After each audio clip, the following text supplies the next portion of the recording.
السلام عليكم ورحمة الله وبركاته. ازيكم يا احلى اخواتي؟ يا رب دايما تبقوا بخير وعافية وسعادة يا رب، وكل عام وانتم بخير، وبلغنا واياكم ان شاء الله الشهر الكريم يا رب العالمين.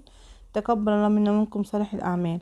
معاكم النهارده ان شاء الله زي ما انتم شايفين كده هنعمل تفريز البسلة. حلوة او طريقة صحية كويسة جدا، وليكي برضو الطريقة التانية يعني اللي تعجبك اعمليها. وطبعا الوصفة التانية اللي بقول لكم عليها دي اللي انتوا عارفينها وكل الناس عارفاها، المعتادة اللي هي بتبقى كلها على بعضيها زي ما هي. بنخرط الجزر على البسلة وبنحفظها زي ما هي كده في الاكياس، وبنخرج منها الهواء وبنشيلها في الفريزر. تمام؟ يعني مش بنفصل الفريزر الجزر لوحده والبسلة لوحديها، لا احنا بنخلي الاتنين مع بعضيهم وبنعبيهم في الاكياس وبنخرج الهواء وبنحفظهم على طول. بتطلع برضك متفرزة على طول على الصلصة. تمام؟ ده للناس اللي هي حتى لو مش عارفاها تعرفها دلوقتي. وكده يبقى معاكي وصفتين تختاري منهم اللي انت عايزاه. يلا بينا على وصفتنا عشان ما اطولش عليكم اكتر من كده. ولو عجبكم الفيديو شيروه عشان غيركم يستفيد بيه.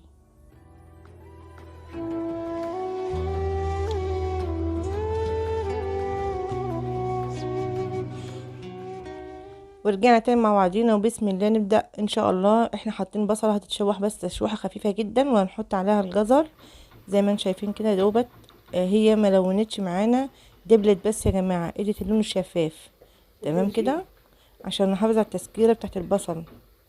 وهنحط دلوقتي معاكم الجزر الكمية اللي احنا عاملينها، وهنقلبها شوية كتير مع بعضيها يعني نخلي البصل يتوغل جوه الجزر.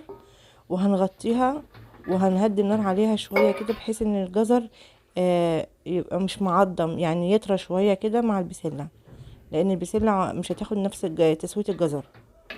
عايزه اقول لكم الطريقه دي جميله جدا، وبنقدر نحافظ فيها على اكبر فوائد ليها، وفي نفس الوقت كمان بتختصر علينا وقت قوي قوي، بحيث ان انت بتاخدي الصلصه وتروحي مسقطه فيها كيس الخضار ده، فما بياخدش معاكي اي حاجه. عايزه تحييها تاني ببصلايه وشويه الطماطم ويغلوا مع بعضيهم وتحطيها، مفيش مشكله. عايزه تغلي الصلصه وتحطيها كده على طول من غير تحطي بصله، برضو مفيش مشكله. كده شغاله وكده شغاله. احنا هنا بعد ما سيبناها شويه خلاص هي دبلت اهي، الجزريه دبلت معانا زي ما انتم شايفين كده. هقلبها بس كده عشان اتمكن من كلها. هحط بقى عليها البسله بتاعتنا. بسم الله. شايفين عامله ازاي؟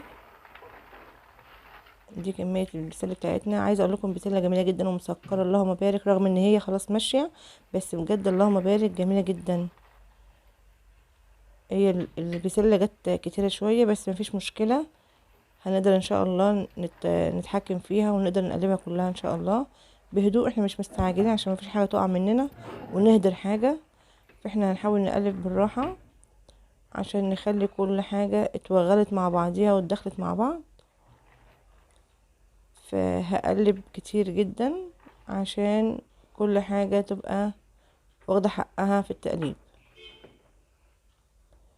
ان شاء الله باذن الله الوصفه دي تعجبكم وتكون سهله عليكم باذن الله. كده خلاص غطيناها، خدت دوبة التكة مع بعضيها بتاع حوالي 5 دقايق زي ما انتم شايفين كده. خلاص ما شاء الله مبارك. هتنزل شوية مية مفيش مشكلة، ما تقلقوش. المية دي برضو طبعا مش هنهدرها، احنا هنحطها مع البسلة برضو عادي، لان طبعا برضو فوائدها فيها. بصوا ما شاء الله جميلة، لونها حلو قوي قوي، وهتبقى افضل محافظة على لونها يا جماعة. اللون ده هيفضل محافظ على نفسه في الفريزر. معانا المادة الحافظة بتاعتنا معلقة ونص سكر على الكمية بتاعتنا دي. الكمية دي اللهم بارك 6 كيلو. تمام؟ 6 كيلو يا جماعة بقشره، انا مش 6 كيلو من غير قشره، لا 6 كيلو بقشره، يعني قولي 3 كيلو بعد ما تقشر. تمام؟ حطينا عليهم كيلو ونص كيلو ونص جزر. خلاص انا حاولت دخلت السكر كله عشان دي مادة حافظة بتاعتنا، ودي اللي هتساعدنا على حفظ الخضار بتاعنا، وهيبقى جميل جدا وهيحافظ على لونه، وهتطلعيه ما شاء الله مش هتندمي والله بجد وادعيلي. الطريقه دي معتاده معايا جدا، حلوه قوي مجرباها، ودي انا بفضل يعني ان هي تكون افضل طريقه ليها.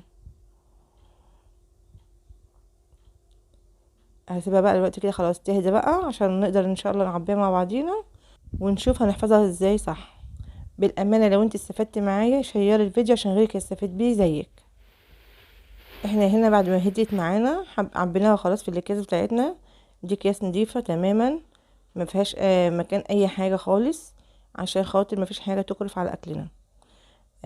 خلاص احنا عبيناهم. ممكن تسيبها تهدى تماما وتحطيها في الفريزر، وممكن لو هي باردة تماما عبيها على طول واحفظيها. احنا بنحاول نخرج الهواء منها زي ما انتم شايفين، عشان دي الطريقة الصح يا جماعة للحفظ. بنخرج الهواء على قد ما نقدر ونتمكن منه ونربط كويس ونحطها في الفريزر. هتفضلي تحافظي على التجميد بتاعها والتفريز بتاعها يبقى كويس جدا، مش هيبقى فيه اي فساد منه.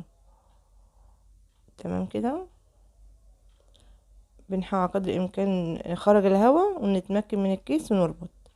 هي ما شاء الله اللهم بارك عملت معانا 3 وجبات. تمام. انت ممكن تعملي اقل من كده، هي حسب استهلاك البيت. فانا عشان ولادي ما شاء الله بيحبوا البسله جدا، فانا عملتهم على 3 وجبات. وبكده خلاص خلصنا معاكم الوصفه، ويا رب تكون ان شاء الله باذن الله عجبتكم، واكون باذن الله عند حسن ظنكم. لو عندك ديب فريزر هتحطيهم كده على بعضيهم، ولو عندك فريزر بتاع التلاجة فرديهم عن بعض ورص عليهم بحيث ان هو يديك السمك القليل وما ياخدش منك مكان في الفريزر. وبكده خلاص نكون وصلنا معاكم لنهاية الفيديو بتاعنا معاكم.